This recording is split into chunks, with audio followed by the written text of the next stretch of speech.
Hello friends. अभी जो अनुच्छेद 200 या आर्टिकल 200 है, ये क्या है, काफ़ी हाईलाइट हुआ है। तो जैसे जो न्यूज़पेपर है या टीवी है, उस पर भी आपने देखा होगा। ठीक है, तो इसीलिए क्या है, जो कॉम्पिटिटिव एग्जाम है उसके लिए अगर व्यू से देखा जाए तो ये अनुच्छेद कैसा है, काफ़ी महत्वपूर्ण है। तो आज मैं आपको अनुच्छेद 200 के बारे में आपको पढ़ाऊंगी। तो सबसे पहले मैं थोड़ा शॉर्ट में तमिलनाडु में जो मामला है उसके बारे में आपको जानकारी दूंगी।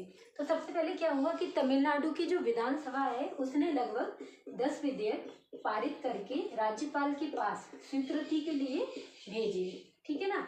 जब किसी विधेयक पर राज्यपाल की स्वीकृति मिल जाती है, राज्यपाल हस्ताक्षर कर देता है, तो वो कानून बन जाता है। और राज्यपाल को अनुच्छेद जो 200 है उसके तहत क्या है, एक विवेकाधीन शक्ति प्राप्त है। इसके तहत वो क्या कर सकता है, किसी विधेयक को राष्ट्रपति के विचारार्थ आरक्षित कर सकता है, यानी राष्ट्रपति के पास भेज सकता है। ठीक है ना। तो वहां के राज्यपाल ने क्या है, वो 10 विधेयक राष्ट्रपति के पास भेज दिए।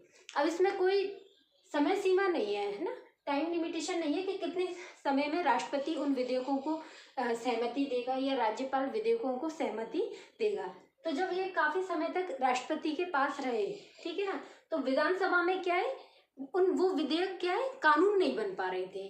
ठीक है ना। तो जब सुप्रीम कोर्ट को इस मामले की जानकारी मिली, तो सुप्रीम कोर्ट ने अनुच्छेद 142 जो कि पूर्ण न्याय या कंप्लीट जस्टिस की बात कहता है, तो इसके तहत सुप्रीम कोर्ट को क्या है, कई असीमित शक्तियां प्राप्त है ना।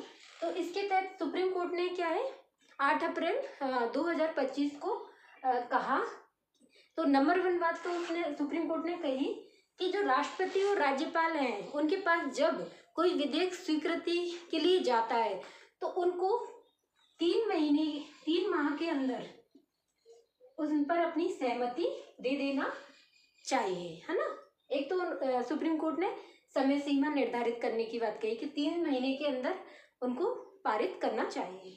और दूसरी बात, जो वहां की जो विधानसभा है उससे कहा कि भले ही उन विधेयकों पर जो राज्यपाल और राष्ट्रपति की सहमति नहीं मिली है, आप उन विधेयकों को लागू करवा दीजिए। और वहां की जो विधानसभा है उसने वो विधेयक लागू भी करवा दिए। तो इसके बाद क्या है, काफी ये मुद्दा काफी चर्चित हो गया है ना। काफी हम चर्चाएं इसके बारे में मिल रही है। जैसे कि हमारे जो उपराष्ट्रपति हैं उन्होंने इस मामले पर सुप्रीम कोर्ट से कहा कि सुप्रीम कोर्ट को जो है सुपर संसद बनने से बचना चाहिए। सुपर संसद क्या होता है, मतलब संसद से भी ऊपर। संसद कानून बनाने, जो सुपर संसद का मतलब होता है संसद से भी ऊपर, क्योंकि कानून बनाने का कार्य किसका है, संसद का। ठीक है ना। कानून बनाना, कोई भी संशोधन करना हो वो संसद करती है। ठीक है। ऐसे ही जो हमारे राष्ट्रपति हैं उन्होंने भी 14 जो सवाल पूछे हैं सुप्रीम कोर्ट से आर्टिकल 143 के तहत। ठीक है ना। 14 सवालों पर सुप्रीम कोर्ट से राय मांगी है। तो ऐसे में क्या जी, आर्टिकल 142, 143, आर्टिकल 200, 201, 361, आर्टिकल 50, ये क्या है, अब काफी चर्चित हो गए। तो ये जो कॉम्पिटिटिव एग्जाम है उसमें यहाँ से क्या है, प्रश्न बनने की संभावना क्या है, काफी अधिक है। तो आज मैं आपको यहाँ पर आर्टिकल जो 200 है उसके बारे में आपको मैं पढ़ाऊंगी।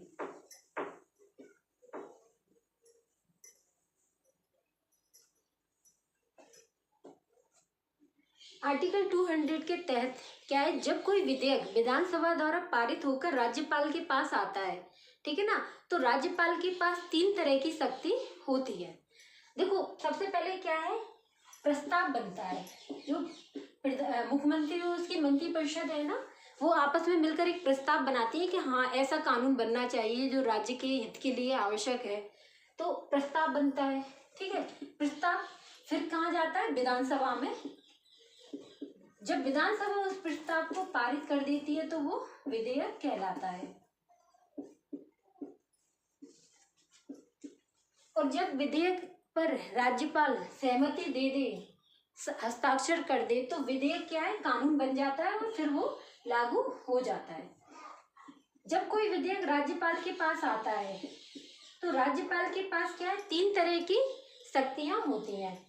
नंबर वन, वो उस विधेयक पर अपनी सहमति दे दे। अगर वो सहमति दे देगा या हस्ताक्षर कर देगा तो विधेयक क्या है, कानून बन जाएगा। अगर वो अपनी सहमति रोक दे तो यहाँ पर क्या है, राज्यपाल जो है 3 तरह की वीटो शक्ति का प्रयोग करता है। नंबर 1 वीटो है जेवी वीटो या पॉकेट वीटो, जिसमें क्या है, उस जो विधेयक है उसको क्या है, काफी समय तक अपने पास रखे रहेगा, उसको क्या है, सहमति नहीं देगा। तो क्या है, वो जो विधेयक है वो क्या है, स्वतः खत्म हो जाएगा। दूसरा जो वीटो है वो है आत्यांतिक या एब्सोल्यूट वीटो।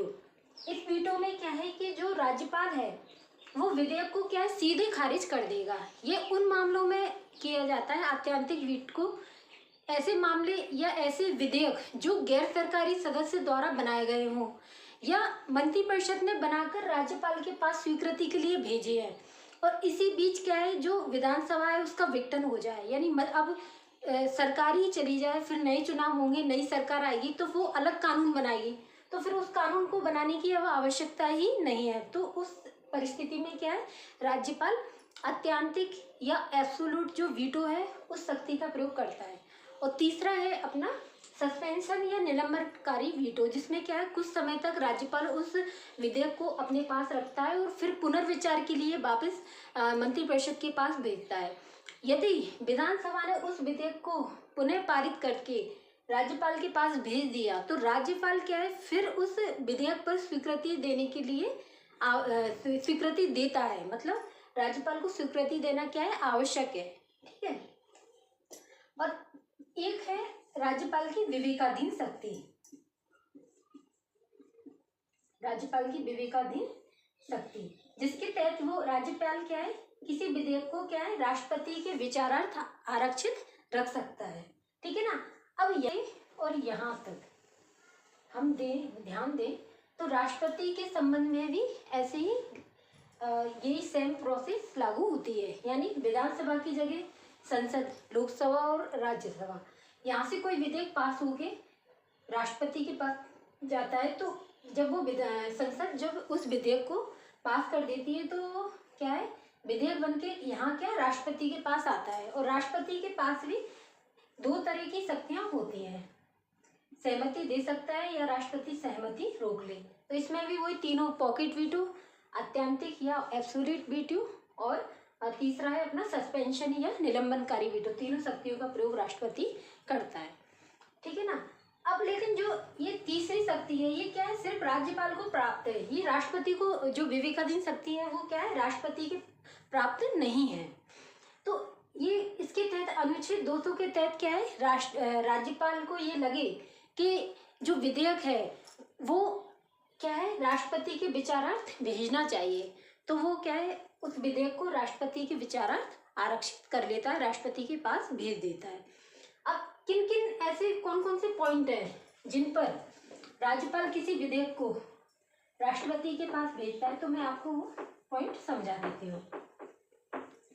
नंबर 1 है, यदि राज्यपाल को ये लगता है कि जो विधेयक आया है उसमें संवैधानिक तौर पर कुछ त्रुटियां हैं, तो वो उस विधेयक को राष्ट्रपति के विचारार्थ आरक्षित करेगा। दूसरा, अगर उसे ये लगता है कि ये जो विधेयक है वो देश की एकता, अखंडता से संबंधित है या राष्ट्रीय महत्व से संबंधित है, तो भी उस स्थिति में वो राष्ट्रपति के विचारार्थ आरक्षित कर लेता है। तीसरा, यदि समवर्ती सूची पर अगर कानून बना है, ठीक है ना, 3 सूचियां होती हैं, संघ सूची, राज्य सूची और समवर्ती सूची। संघ सूची पर कानून बनाने का अधिकार केंद्र सरकार को होता है, ठीक है। राज्य सूची पर कानून बनाने का अधिकार राज्य सरकार को होता है। समवर्ती सूची है, उस पर केंद्र और राज्य दोनों कानून बना सकते हैं, लेकिन यदि उनके द्वारा बनाए गए कानून में अगर कुछ मतभेद है तो फिर जो केंद्र है उसके द्वारा बनाया गया कानून क्या है, प्रभावी होता है।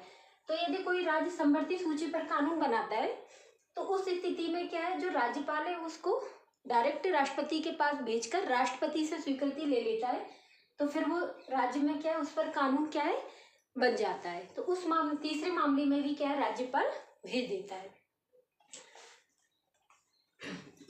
अब जो आर्टिकल 200 के तहत जो राज्यपाल है किसी विधेयक को राष्ट्रपति के विचारार्थ भेजता है, तो राष्ट्रपति अगर उस विधेयक को, ठीक है ना, वापस स्वीकार न करके वापस विधानसभा को वापस भेज दे, ठीक है ना, और विधानसभा उस विधेयक को पुनः पारित करके राष्ट्रपति के पास भेजे, तो राष्ट्रपति को अनुच्छेद 201 के तहत ये अधिकार है कि वो उस पर सहमति नहीं देगा, मतलब उस पर कोई बाध्यकारी नहीं है कि वो सहमति दे।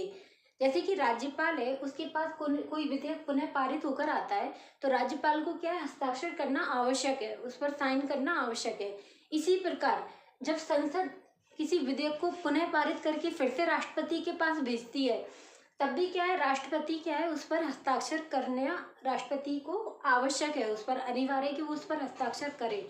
लेकिन अनुच्छेद 201 के तहत जब विधानसभा किसी विधेयक को पारित करके पुनः अगर पारित कर दे और राज्यपाल फिर उस विधेयक को पुनः राष्ट्रपति के पास ले जाए अनुच्छेद 200 के तहत, तो फिर क्या है, तब भी राष्ट्रपति उस चाहे तो उस पर स्वीकृति नहीं देगा, ठीक है ना, वो विधेयक कानून नहीं बन पाएगा।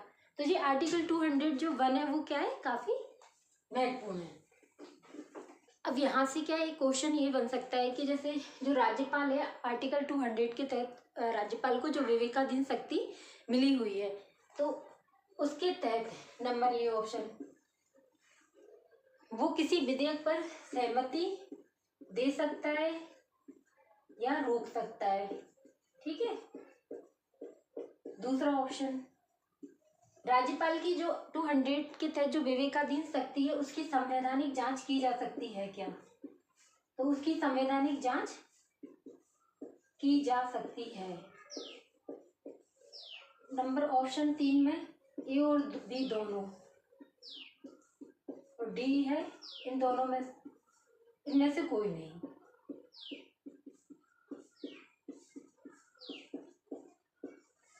तो जो मैंने क्वेश्चन पूछा है, अनुच्छेद 200 के तहत राज्यपाल को जो विवेकाधीन शक्ति प्राप्त है, तो उस स्थिति में कौन सा ये जो ऑप्शन सी है ये माना जाएगा, मतलब संवैधानिक जांच की जा सकती है किन परिस्थिति में, यदि राज्यपाल ने क्या है, दुर्भावना से इस अनुच्छेद आर्टिकल 200 का प्रयोग किया है,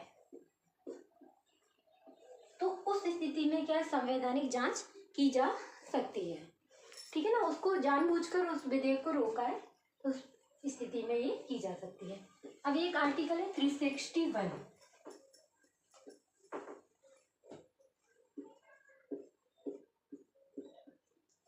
आर्टिकल 361 के तहत क्या है, राष्ट्रपति और राज्यपाल अपनी पद पर रहते हुए जो भी कार्य करते हैं उस दौरान वो उन कार्यों के लिए न्यायालय के प्रति उत्तरदायी नहीं है, यानी उनकी संवैधानिक जांच नहीं की जा सकती। लेकिन अभी जो मैंने क्वेश्चन बताया था उसमें बी ऑप्शन में मैंने कहा था कि संवैधानिक जांच की जा सकती है, तो वो किस आधार पर की जा सकती है, यदि दुर्भावनापूर्ण तौर पर अगर राज्यपाल ने काम किया है तो संवैधानिक जांच की जा सकती है, नहीं तो जो अनुच्छेद 361 है वो क्या है, राष्ट्रपति और राज्यपाल को क्या है, न्यायालय से क्या है, न्यायालय के प्रति उत्तरदायी नहीं बनाता है।